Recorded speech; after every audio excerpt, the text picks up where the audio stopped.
buenas obras.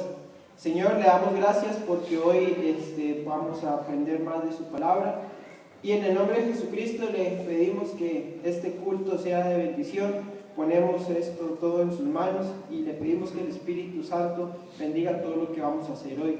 Señor, le rogamos por las personas que todavía vienen de camino para que apresure sus pasos y las proteja. También oramos por los presentes para que haya bendición y este culto sea de bendición y de edificación para todos. En el nombre de Jesús, amén. Bien, hoy me toca la escuela dominical a mí, entonces vamos a quedarnos en pie y buscar Mateo capítulo 13, verso 44.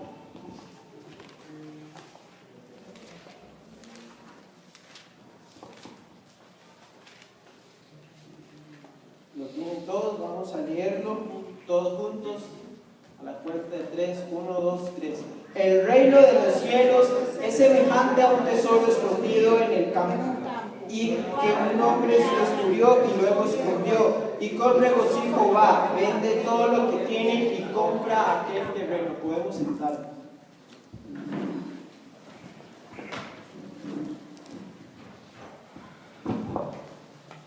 Bien, como ya sabrán, estamos estudiando las parábolas proféticas de la historia de la iglesia.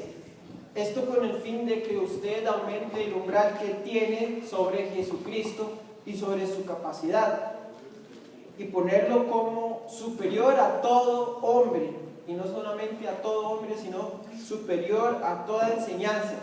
Por medio de las parábolas nosotros tenemos que entender y reconocer que Jesucristo es superior a todo, que Él es Dios y que nos dejó todo por escrito a nosotros por medio de parábolas, para que nadie entienda y solo los discípulos de Él entendamos. Jesús profetiza la historia de la iglesia en parábolas para que nadie entienda, solo los discípulos, y además para demostrar su capacidad superior haciéndolo por medio de parábolas. Hemos visto que por medio de la parábola del sembrador profetiza el primer siglo de la iglesia, por medio de la parábola de la cizaña profetiza a Esmirna o la iglesia mártir, por medio de la parábola de la mostaza profetiza el casamiento que ocurre entre la iglesia de Roma y el Estado, y por medio de la parábola de la levadura profetiza a la iglesia universal o la iglesia católica, romana y apostólica. En Mateo 13:44 observamos la parábola del tesoro, y en esta parábola vamos a ver que Jesucristo profetiza algo que se viene gestando desde el siglo VI antes de Cristo. Profetiza el nacimiento de las hijas de Tiatira, el nacimiento de la Reforma. Esto, como les digo, se viene gestando desde el siglo VI antes de Cristo. Por eso vamos a observar un poco qué es lo que ocurre en el siglo VI, cuáles son los personajes importantes que se levantan en este siglo, y no solamente los personajes, sino lo que hicieron estas personas. Para ir entrando en un contexto, hermanos, yo les quiero hacer una pregunta. ¿Usted sabe qué es la filosofía? Bien, la filosofía es el estudio o reflexiones sobre problemas fundamentales, sobre las causas y los efectos de las cosas, sobre todo lo relativo a la metafísica o a las cosas espirituales. En otras palabras, la filosofía es como una cueva oscura, la filosofía es como buscar en una cueva totalmente oscura un gato negro que no existe. La filosofía, usted puede entenderla como conocer sin Dios. Filosofía es conocer, querer conocer sin Dios. Resulta ser que en el siglo VI antes de Jesucristo pasaron muchísimas cosas, y yo quiero que usted me diga una que aquí estudiamos aproximadamente como más de 3 meses. En el siglo VI antes de Jesucristo apareció un hombre, un profeta de Dios, que profetizó por decirlo de alguna manera, en el momento más importante de la humanidad. Es el profeta Jesucristo. Jeremías. Resulta ser que en el siglo VI antes de Jesucristo, Jeremías ejerce. En este siglo pasaron cosas sumamente importantes. La primera fue que es el surgimiento de los imperios. Y Jeremías profetiza en este lapso. Además, para que ustedes vean qué tan importante es este siglo, nace Pitágoras y él es donde, bueno, ustedes saben, él descubre el teorema que lleva su nombre, el teorema de Pitágoras, ¿verdad? La suma de los cuadrados de los catetos es igual a la hipotenusa, el cuadrado de la hipotenusa. También en este siglo Sun Tzu escribe el arte de la guerra. Y, importante, nace Confucio y hace el confucianismo. También nace Lao Tse e inicia el taoísmo. Nace Zoroastro e inicia el zoroastrismo, que es algo como el dualismo maniqueo. Nace también Buda y nace el budismo. Y lo más importante para la enseñanza del día de hoy, nace en Mileto aproximadamente en el año 625 un hombre que se llama Tales de Mileto, y es el que inicia la filosofía. Este muchacho, Tales de Mileto, da inicio a la filosofía y es considerado el primer filósofo que funda o inicia la filosofía, y es además considerado uno de los 7 sabios de Grecia. Este personaje es importantísimo para la humanidad y, como usted puede observar, nace con un montón de personas que impactaron a la humanidad sobremanera, como por ejemplo nace Siddhartha Gautama Buda, que inicia el budismo. Ustedes saben quién es el budismo y quién es Buda. Es una de las personas más conocidas de la humanidad. Zoroastro no es tan conocido, pero sí sus enseñanzas, bueno y malo, duro, suave. El dualismo maniqueo es el que lo instituye esta persona, Zoroastro. Zoroastro, por decirlo de alguna manera, es el que dice, si hay un Dios bueno, hay un Dios malo, por lo tanto siempre están en esa lucha. En fin, esta persona funda la filosofía e inicia con la siguiente idea: pasar del mito al logos. Hay que empezar a resolver los problemas de una forma racional, dejar los mitos y las enseñanzas metafísicas y empezar a resolver todo por la vía de la razón. Ahora bien, ¿qué tiene que ver esto que les estoy diciendo que pasó en el siglo VI a.C. con la parábola de el tesoro escondido? Recordemos que Jesús proféticamente advirtió las armas que iba a utilizar Satanás para destruir o matar la iglesia. Entonces yo quiero que usted me diga cuál fue la primera que vimos en la parábola del sembrador. Resulta ser que en Éfeso apareció alguien. ¿Quién era? Apareció Nicolás, y fue la primera arma que utilizó Satanás para tratar de destruir la iglesia. Los nicolaitas enseñaban que había que se podía pecar. Sin embargo, esta arma no afectó tanto a la iglesia, sí la afectó. Sin embargo, la iglesia pudo sobrevivir a los ataques de los nicolaitas. La segunda arma que utiliza Satanás para tratar de destruir la iglesia la observamos en la parábola de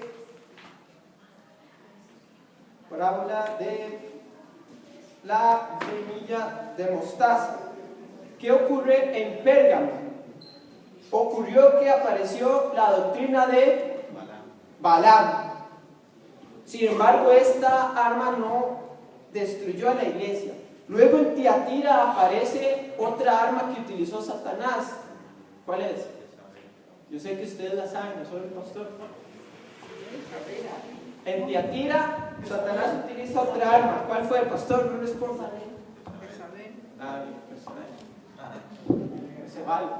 Aparece Jezabel. Sin embargo, a pesar de que Jezabel impactó de una forma terrible a la Iglesia Católica Romana Apostólica, no mató a la Iglesia. Esta cuarta arma que utiliza Satanás sí mató a la Iglesia, porque usted va a ver ahora en la prédica de Andrés que Sardis está muerta. De Pérgamo surge Tiatira con una levadura. Esta levadura, se dice madura, avanza. Esta levadura crece hasta que llega a Sardis. Ok, los panaderos, ¿cómo es? Okay. Crece, pero es que ellos son panaderos, no sé. Los panaderos me dicen que se fermenta. Bien, esta levadura se fermenta hasta que llega a Sardis, aproximadamente entre los años 1240 y 1270 es introducida en Tiatira una levadura que existe desde el siglo VI a.C., originada por Tales de Mileto y llevada a la cúspide por Aristóteles. Santo Tomás de Aquino, un santo padre católico, resulta ser que él era un gran filósofo y un gran teólogo. Bueno, digo gran porque así dice. Y él introduce en la Iglesia Católica en un libro que se llama Suma Teología, enseñanzas aristotélicas. Él introduce en Roma la filosofía. Él introduce en la Iglesia Católica querer conocer sin Dios. Bien. Entonces la filosofía se adhiere a la Iglesia Universal y con el tiempo toda la masa queda leudada. Recordemos que la filosofía es resolver los problemas acerca de la verdad, de la ética, de la moral, de la metafísica por medio de la razón y no por medio de la Biblia. Entonces, Tomás de Aquino mete eso en Roma. Resolvamos los problemas dejando a la Biblia a un ladito. ¿Por qué? ¿Qué es lo que enseñaba Aristóteles? Que la metafísica es algo que no se puede percibir. Lo espiritual es algo que yo no puedo ver. Por eso dejémoslo a un lado y enfoquémonos en resolver los problemas que vemos con nuestros sentidos. La segunda cosa que enseñaba Aristóteles, más importante, es que la masa debe ser dirigida por filósofos y que la masa, que es, digamos, toda la gente, lo que diga la masa, eso debe ser. Por eso usted ve hoy que hay modas. Si la moda dice hay que usar gorras de esas plantas rarísimas, bueno, hay que usarlas. Si la moda dice hay que estudiar en la universidad, hay que estudiar en la universidad. Si la moda dice pantalones tubo para hombres, pantalones tubos para hombres. Esto lo pensó Aristóteles y fue introducido en Roma. Y como Roma gobernaba antes, se introduce en toda la humanidad. Y no solo eso, sino que Aristóteles es introducido en la humanidad por medio de las universidades. Porque recuerde que en el Renacimiento, en la universidad se enseñaban tres cosas: teología, matemática y filosofía. Entonces, este pensamiento del mundo, Tomás de Aquino lo introduce en la Iglesia. Por 1900 años se estuvo incubando la filosofía que entró a Tiatira. Y entonces, aproximadamente 300 años después de que sucedió esto, nace la Reforma en el siglo XVI, liderada por Martín Lutero y Juan Calvino. Es decir, nace Sardis, o las hijas de Tiatira. Estas hijas, que nacen 300 años después que la filosofía se introducía en la Iglesia, nacen con esa levadura ya dentro de sí. Nace la Iglesia luterana, la anglicana, la presbiteriana de Escocia, presbiteriana de Inglaterra, la ortodoxa rusa. ¿Cuáles otros pastores? Ya. Anglicana. Ya. La griega. La ortodoxa griega, la ortodoxa rusa. La Nueva Escocia. Y la de Nueva Escocia es la presbiteriana de Escocia. La calvinista, que es la presbiteriana, de Inglaterra. La anglicana. ¿Sí? Bueno, ahí están las hijas de Roma. Muy bien. Estas iglesias fundadas por católicos que habían estudiado en las universidades europeas heredaron la filosofía. Entonces, ¿qué pasó cuando Sardius nació? Leamos detenidamente ahora la parábola. Mateo 13, 44 dice: el reino de los cielos es semejante a un tesoro escondido en el campo, que un hombre descubrió y luego escondió. Y recogido va y vende todo lo que tiene y compra aquel campo, compra el terreno. Entonces, los detalles que hay que entender de esta parábola son los siguientes.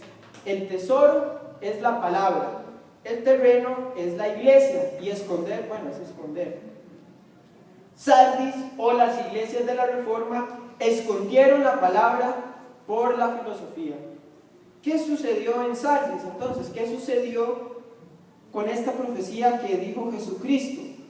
Que estos hombres que iniciaron la Reforma, que eran filósofos, ellos compraron un terreno que es la iglesia.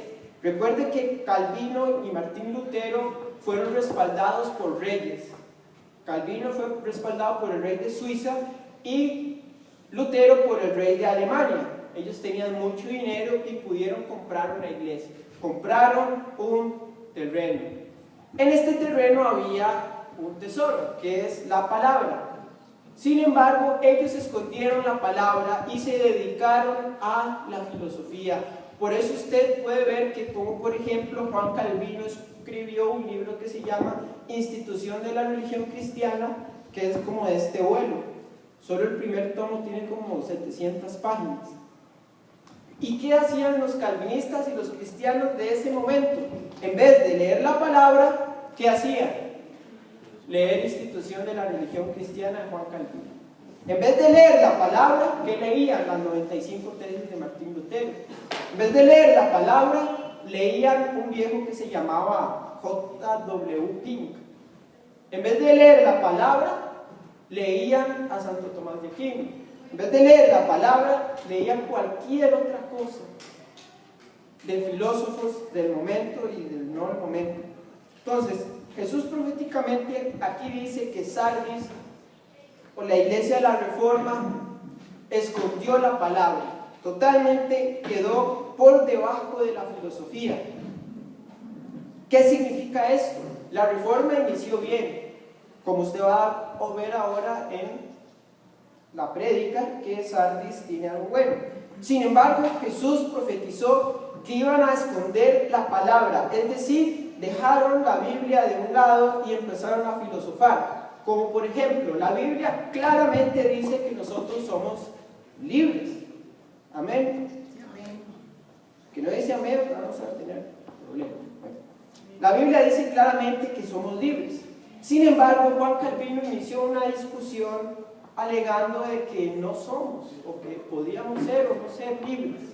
¿Por qué? Porque Aristóteles tiene ahí un postulado medio raro que Calvino leyó y quedó totalmente enredado. Él inició una discusión, inició libros y libros sobre libro, y que aquel libro dice tal otra cosa, y que este libro dice otra, y a este libro dice una cosa, y nadie sabe nada. A pesar de que la Biblia dice claramente que somos libres. Entonces, ¿qué pasó en Sardis? Escondieron la palabra, como lo dice en la parábola. El reino de los cielos es semejante a un tesoro escondido en el campo, que un hombre lo vio y lo volvió a esconder. Recuerde que la palabra en Tiatira también estaba escondida. Y un hombre, Martín Lutero, llegó a este campo. Él estaba en la iglesia de Roma y vio la palabra y dijo: esto es un tesoro. Recuerde que en el oscurantismo, en el siglo XV, como el siglo XIV al XVI, la iglesia católica no dejaba leer la Biblia a nadie, y el que leía la Biblia lo mataban. Es decir, la palabra estaba escondida en la iglesia de Roma. Martín Lutero la encontró Dice que encontró un tesoro escondido en un campo, pero volvió a esconder la palabra, volvió a esconder el tesoro y quedó totalmente cegado. Douglas, Sí. me parece que, por aportar algo, que en el año 1500, cuando Martín Lutero descubre la Biblia, solo habían 15 Biblias en todo el mundo. Ok, imagínense. Solamente habían 15 Biblias en todo el mundo, a pesar de que Roma tenía el capital económico para darle Biblias a todo el mundo. Pero recuerden que Roma escondió la palabra por esa mujer Jezabel y por la levadura que metió Tomás de Aquino aproximadamente en el año 1250.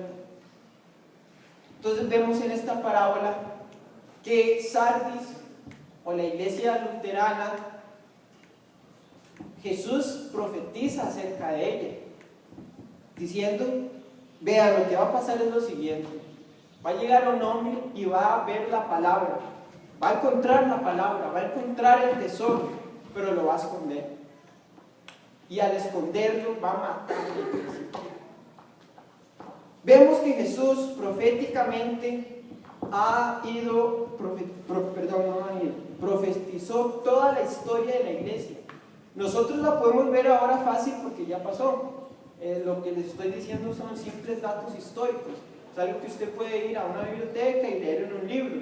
Sin embargo, imagínense lo que los apóstoles pensaban cuando Jesús les dijo esto. Jesús les está hablando de la historia de la iglesia.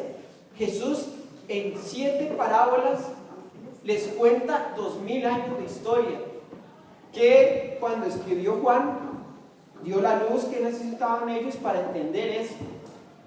Hermanos, nosotros tenemos que comprender que nadie ha hecho esto, solo Jesucristo. Ahora les mencioné un montón de viejillos raros, les mencioné a Confucio, a Lao Tse, Zoroastro y a Buda. Ninguno de estos pudo hacer lo que hizo Jesús. Nadie en el mundo ha podido hacer lo que hizo Jesús. Jesús en 7 parábolas profetizó 2000 años de historia. Gloria a Jesús. Amén. Confucio no hizo nada similar. Lo que hizo fue nada más agarrar todas las religiones y hacerla una. Buda, él nada más tiene historias bonitas que usted puede leer de gente que pone en Facebook. Douglas, pero también todas estas religiones tienen una base principal, que todas mencionan a Jesús como profeta, también reconocen, y todos se basan en la Biblia. Bueno, sí, eso es un dato muy interesante. Todos estos se basan en los libros de Moisés.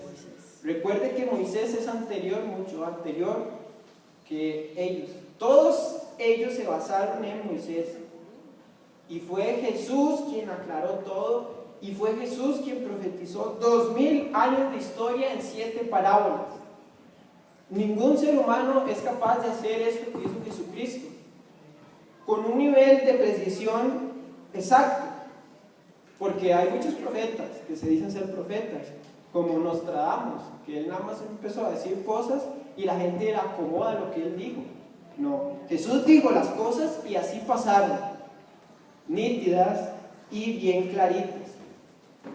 Jesucristo es Dios y lo demuestra porque Él profetizó la historia en parábolas. Es casi imposible hacer una parábola bien hecha.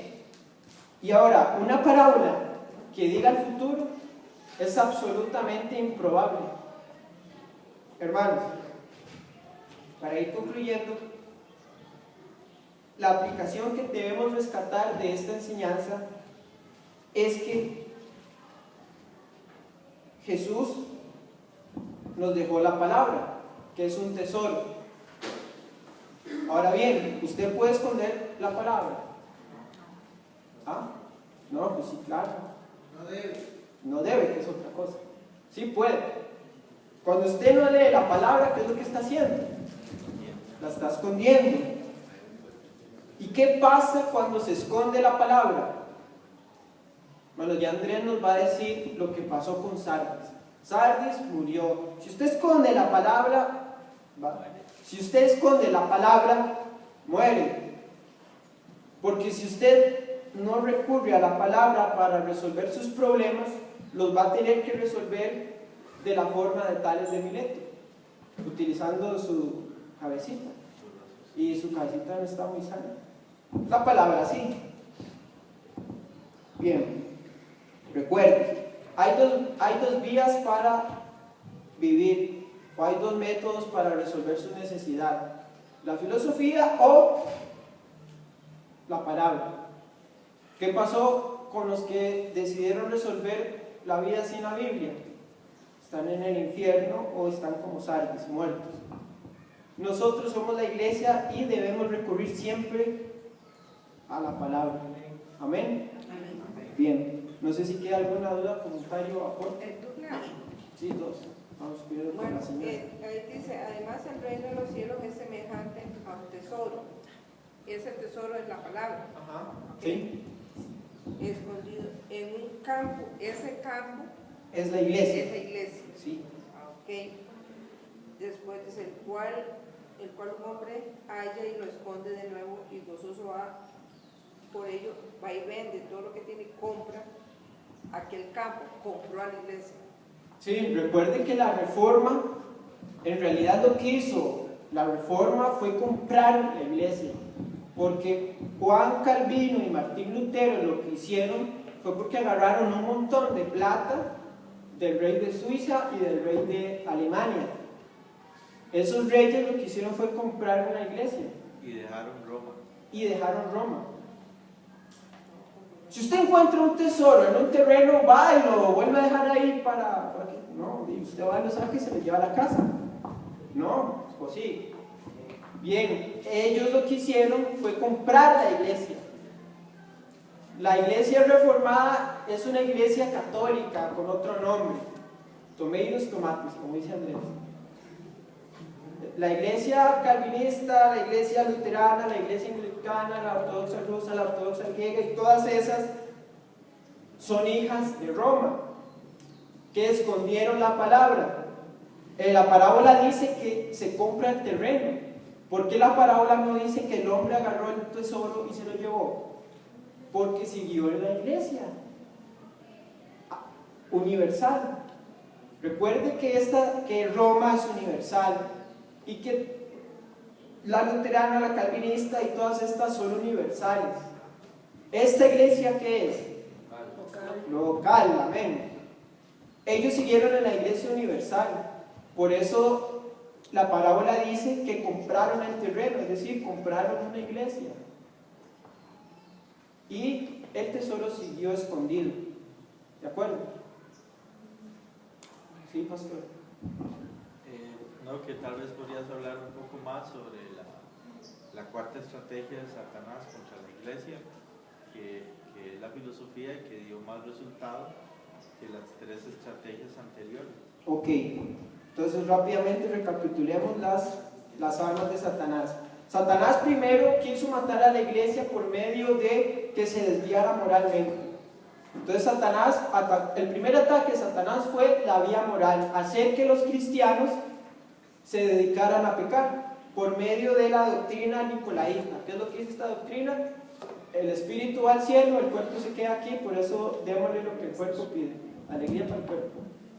Luego siguió Balaam, ok, hagamos que la iglesia se haga avara y se dedique a los bienes materiales. No funcionó. Luego Satanás introduce a Tiatira, que es hacer que la iglesia sea universal y no local. No funcionó porque siempre la iglesia local se mantuvo. Ahora bien, ¿qué hizo Satanás? Metió la filosofía. ¿Qué es la filosofía? Lo acabo de decir. Conocer sin Dios. La filosofía es querer conocer sin Dios. ¿Cuál fue el primer ataque que utilizó Satanás contra Adán? Bueno, contra Eva. Conozca sin Dios. Vea, Dios le dijo, no coma de eso, porque usted se va a hacer inteligente. Usted. Dios que le dijo a Adán, vea Adán, yo sé todo, pregúnteme a mí. Entonces, ¿qué hizo Adán después? No, la verdad es que la vaina me dice que puedo conocer las cosas sin Dios. Voy a jugarme. Adán hizo eso muy conscientemente. ¿Qué es la filosofía? Eso exactamente. Dios es la fuente de toda respuesta. Amén.